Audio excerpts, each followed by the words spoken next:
Kami ini para pengacara, tapi bukan pengangguran yang banyak acara. Urus kasus di sana, urus kasus di sini, memenuhi permintaan. Oke, Assalamualaikum warahmatullahi wabarakatuh.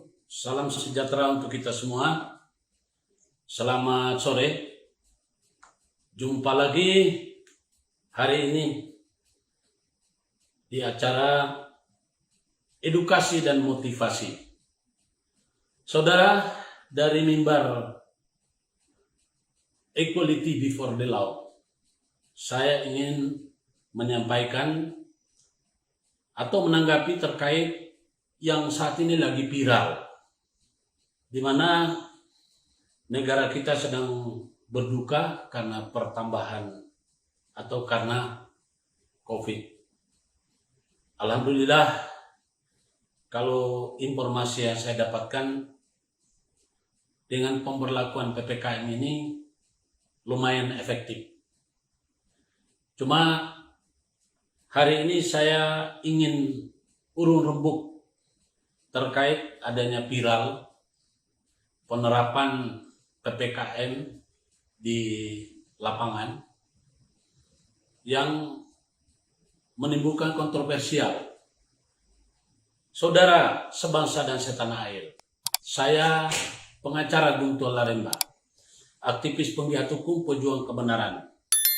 Hari ini saya bukan membahas masalah COVID karena saya nggak berani. Saya hanya ingin menanggapi dengan adanya pelaksanaan pengamanan yang berlebihan, bahkan menimbulkan kontroversial yang kurang manusiawi. Sebetulnya sudah cukup jelas berdasarkan peraturan bersama dari 3 menteri, tentu kemudian mengacu pada perubahan kedua instruksi Menteri Dalam Negeri nomor 15 tahun 2021 tentang PPKM. Jadi pemberlakuan pembatasan kegiatan masyarakat khusus di Pulau Jawa dan Bali dan menyusul di daerah-daerah lain. Nah, ini terkadang menimbulkan suatu polemik, bukan karena undang-undangnya, bukan. Karena orang-orang yang ditempatkan di jalan, ya, jadi mereka itu merasa sudah bekerja maksimal 24 jam.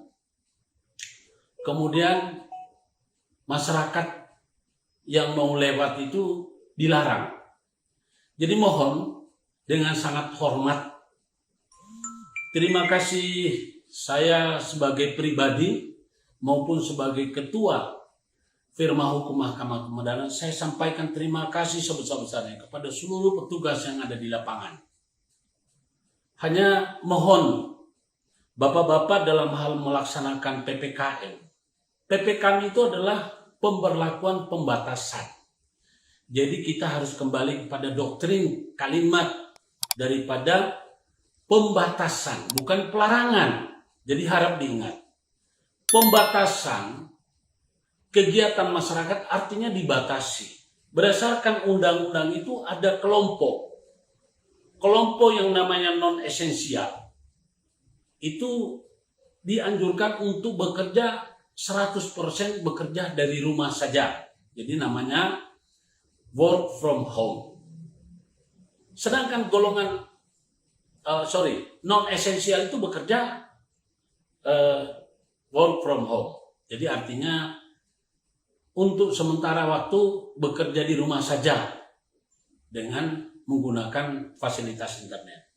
Sedangkan untuk mereka yang esensial, bekerjanya pegawainya dibatasi maupun waktunya dikurangin. Nah, di sini nih yang kadang-kadang kita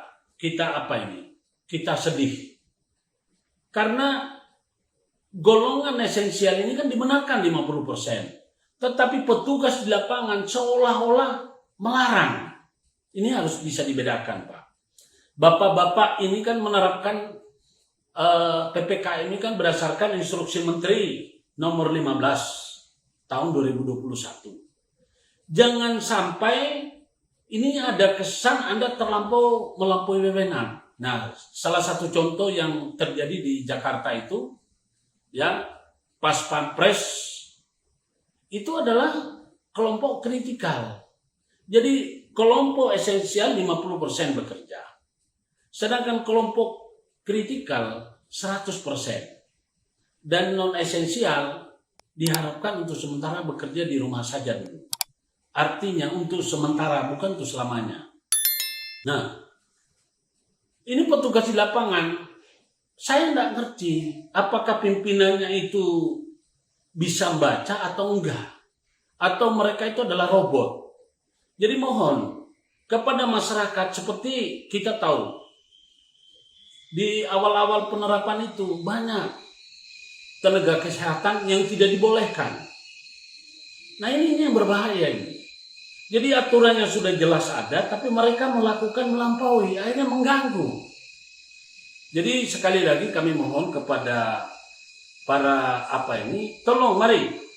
Ya, pengelompokan yang dimaksud dengan sektor esensial, ya itu adalah orang yang bekerja 50%. Jadi contohnya adalah keuangan. Jadi sektor keuangan atau yang dibilang sektor esensial mencakup keuangan dan perbankan.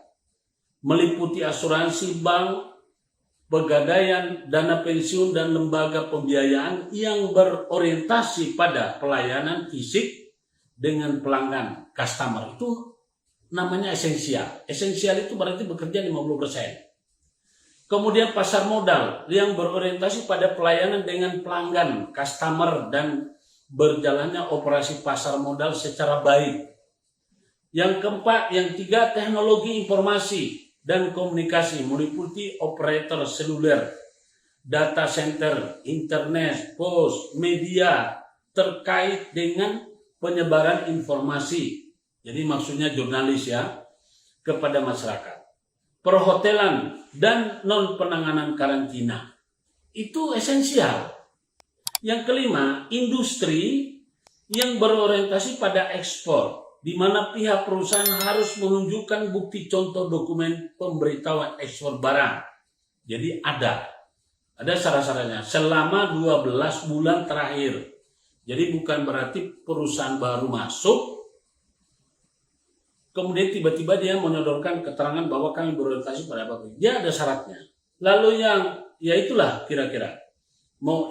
Atau dokumen lain yang menunjukkan rencana ekspor dan wajib memiliki izin operasional dan mobilisasi kegiatan industri IOMKI.